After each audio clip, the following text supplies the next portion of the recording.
Kapag piniling kumala sa kanyang panig ang isang intelligence officer ng US Air Force, malaki ang epekto nito lampas sa simpleng pagtataksil. Malaking panganib ito sa seguridad ng bansa at maraming buhay ang nanganganib. Ang pag-aalalang ito ay makikita sa kaso ni Monica Witt, isang dating opisyal ng intelihensya na lumipat sa panig ng Iran noong 2013. Bit-bit niya ang maraming sensitibong impormasyon na handa niyang ibunyag sa kalabang grupo. Ang paglipat ni Witt bilang isang dayuhang kalaban ay nagbabanta hindi lamang sa sarili niyang buhay, kundi pati na rin sa buhay ng kanyang mga kasamahan sa serbisyo at mga operatiba na umaasa sa mahigpit na pagiging kumpidensyal ng kanilang mga kasama. Sa video na ito, tatalakayin natin ang manipis na hangganan ng tungkulin at pagtataksil at susuriin ang buhay ni Monica Elfrida Witt. Maligayang pagdating sa Wars of the World. Ipinanganak si Witt noong Abril 8, 1979 sa El Paso, Texas. Noong kanyang kabataan, naranasan niya ang pagkawala ng kanyang ina na naging dahilan ng unti-unting paglayo niya sa natitirang bahagi ng kanyang pamilya. Sa isang panahon, itinuring niya ang sarili niya bilang isang Kristiyanong hindi aktibo sa pananampalataya. Sa edad na 18 noong 1977, sumali siya sa United States Air Force. Habang naglilingkod, si Witt ay may akses sa lihim at napakalihim na impormasyon ng pambansang depensa. Kasama rito ang detalye tungkol sa dayuhang intelihensya, kontra-intelihensya at mahahalagang impormasyong mula sa mga tao na naglantad sa tunay na pagkakakilanlan ng mga pinagkukunan at undercover agent sa intelihensya ng US. Mula Pebrero 1978 hanggang Abril 1979, nagsanay si Witt sa Defense Language Institute kung saan naging bihasa siya sa wikang Persian. At mula Mayo 1979 hanggang Nobyembre 2003 natapos niya ang ilang deployment, nagsagawa ng mga classified na misyon at nangalap ng impormasyong mula sa mga signal tungkol sa mga kalaban ng US. Sa simula ng digmaan sa Iraq, si Staff Sergeant Witt ay isang airborne cryptologic language analyst ng ika-95 Reconnaissance Squadron na nakatalaga sa Crete Naval Base.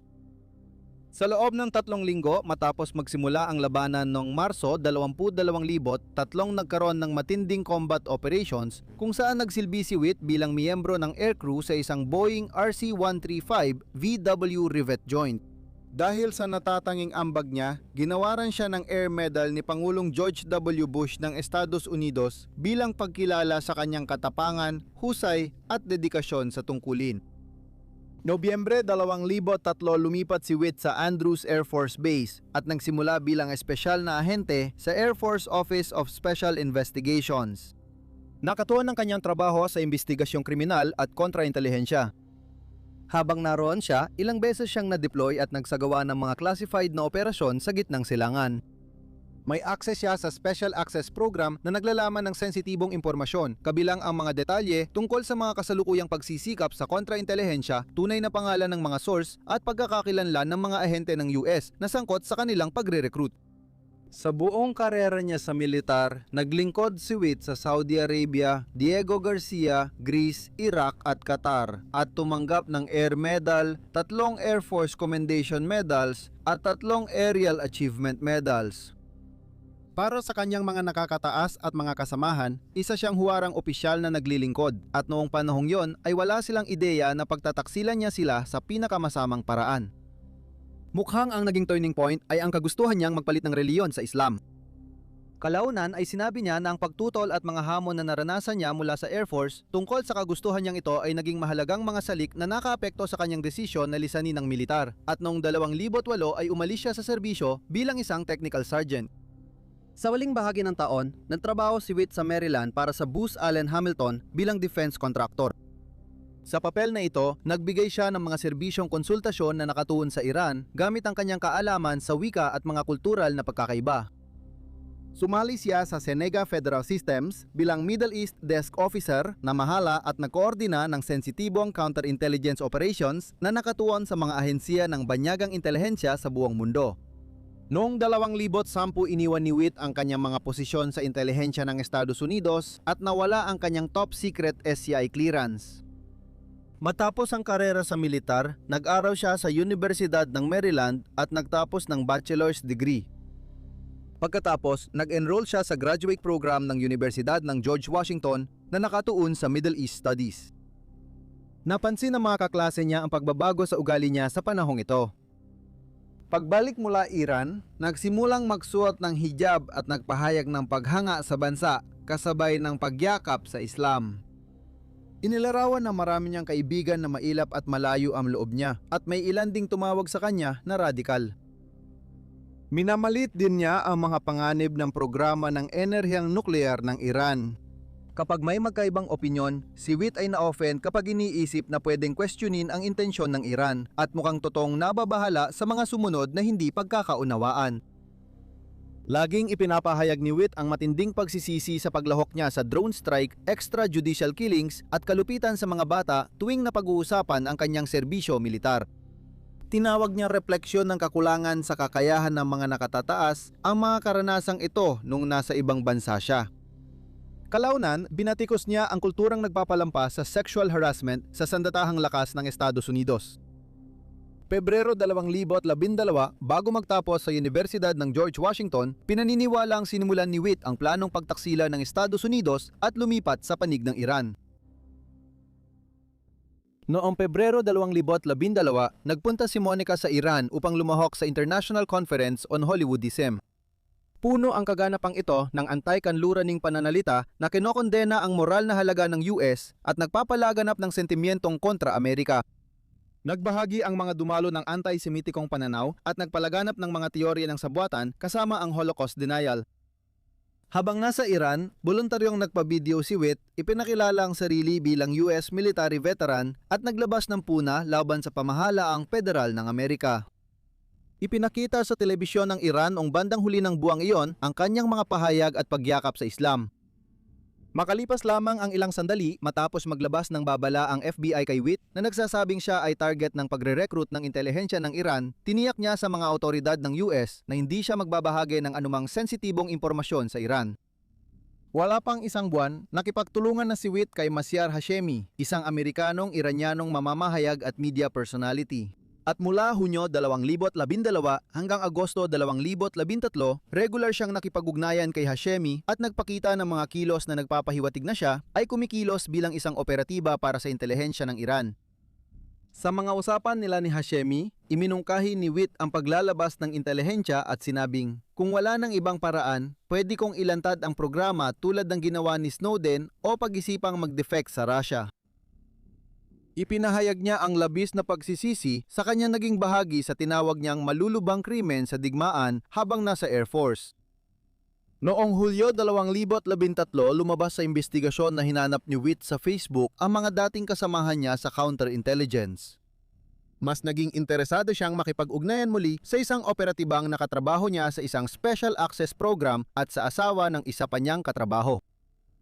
Noong Agosto 28, 2013, sumakay siya ng eroplano mula Dubai papuntang Tehran at opisyal na tumalikod sa Amerika upang sumanib sa Iran.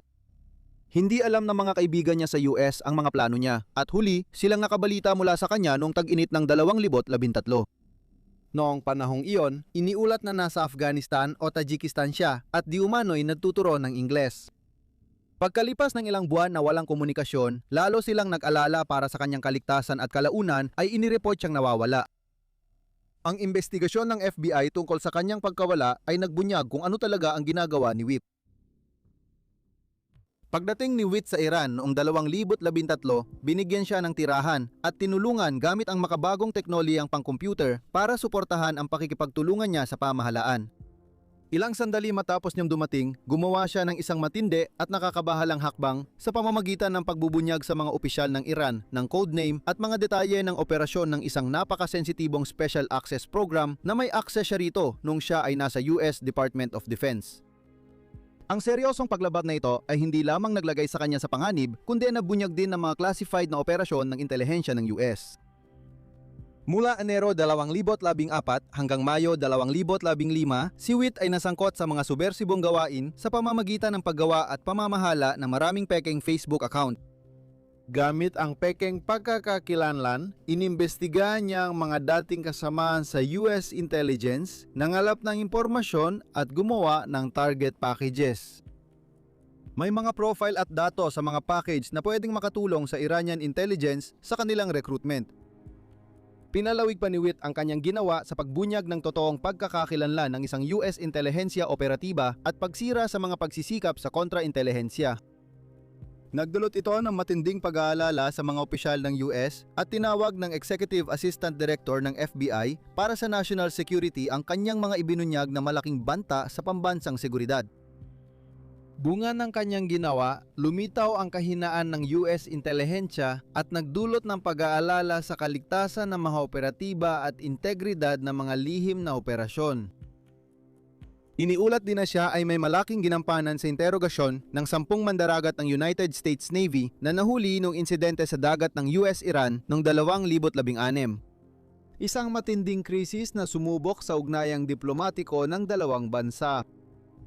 Pagsapit ng 2019, lumalakas ang mga pangamba na si Witt ay nakipagtulungan sa cyber warfare group na kilala bilang Phosphorus na tinatawag din sa iba't ibang pangalan gaya ng Charm at Kitten.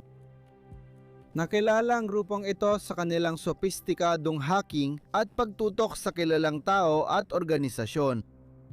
Noong Oktubre 2019, inanunsyo ng Microsoft na sinubukan ng Phosphorus na i-hack ang mga account na konektado sa isang kandidato sa 2020 US presidential election noong Agosto at Setyembre. Tinukoy ng TechCrunch na sina Donald Trump at Mark Sanford lang ang kumpirmadong gumagamit ng Microsoft email noon, kaya nagkaroon ng tanong sa posibleng motibo ng cyber intrusion. Noong 2021, malinaw na sa ilang opisyal ng Central Intelligence Agency na si Witt ay hindi lamang naglantad sa kanilang mga impormante kundi gumambala rin sa mahahalagang pangangalap ng intelihensya sa Iran. Noong Hulyo 9, 2018, isang grand jury ang binuo sa United States District Court para sa District of Columbia upang suriin ang 8 bilang ng mga kaso sa ilalim ng Title 18 laban kay Monica Witt at 4 pang iba. Ang selyadong sakdal na ito ay isinapubliko noong Pebrero 13, 2019 na naglalaman ng mga paratang ng paniniktik, panlilinlang at pagtulong at pakikipagsabuatan. Noong Pebrero 2019 si Witt ay pugante pa rin mula sa warrant of arrest ng US at pinaniniwala ang nasa Iran ayon sa mga awtoridad. Noong Abril 2019, itinanggi ni Hashemi ang kaugnayan sa pagre-recruit sa kanya. Si Monica Witt ay dating may access sa sensitibong lihim ng Amerika, ngunit kalaunan ay tinalikuran niya ang sistemang pinagsilbihan niya. Ipinapakita ng kanyang kaso ang mga seryosong panganib na dulot ng mga banta mula sa loob at nagbabangon ng mga nakababahalang tanong tungkol sa katapatan at ideolohiya. Ipinapakita nito ang malaking epekto ng isang pinagkakatiwalaang tao sa pambansang seguridad. Nagsisisilbi itong matinding paalala ng pinakamalalaking panganib ay kadalasang hindi nagmumula sa mga tagalabas na sumusubok pasukin ang isang sistema, kundi mula sa mga taong nasa loob na may malalim na pag-unawa rito. Hanggang Mayo 2026, hindi pa rin natutukoy ang kinaroroonan ni Witt. Dahil sa patuloy niyang banta, nag-alok ang FBI ng gantimpalang nagkakahalaga ng $200,000 para sa impormasyong hahantong sa kanyang pagkakahuli at pag-usig.